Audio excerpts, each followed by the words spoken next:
My name's Jack Hobbs and I'm a History Extension student. My topic for the History Interest project was Roman slaves.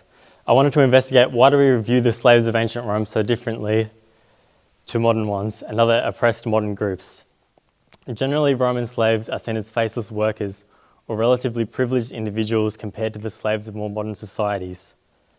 I was inspired to investigate this topic in my history classes, in which we learned about how Roman slaves could be treated much better than their modern counterparts and could be highly successful after being freed or even during their slavery. It started to sound like being a slave in Rome wasn't so bad after all, so I investigated further using a combination of ancient and modern sources. I found that there's a general lack of evidence for Roman slaves, and our understanding of them comes from the relatively privileged slaves who were fortunate enough to make it into modern historical records. These records are written from a colonial Roman perspective.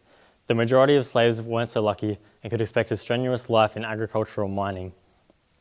As a result of this Roman bias, our modern perception of Roman slaves is outdated and biased towards the colonial perspective, in contrast to the progress made towards understanding marginalised groups in modern times.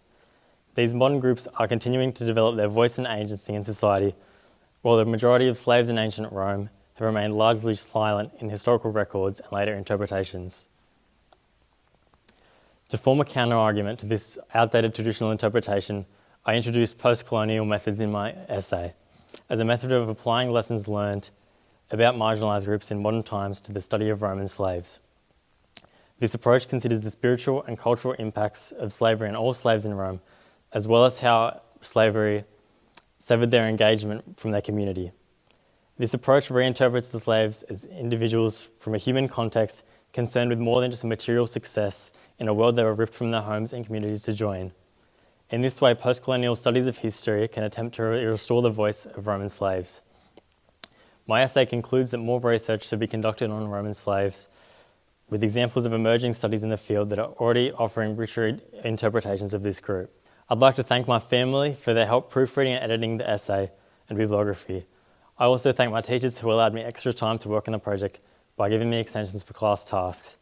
For future history extension students, I'd recommend having a clear focus on what you want to accomplish with the essay so you can narrow down your inquiry as soon as possible.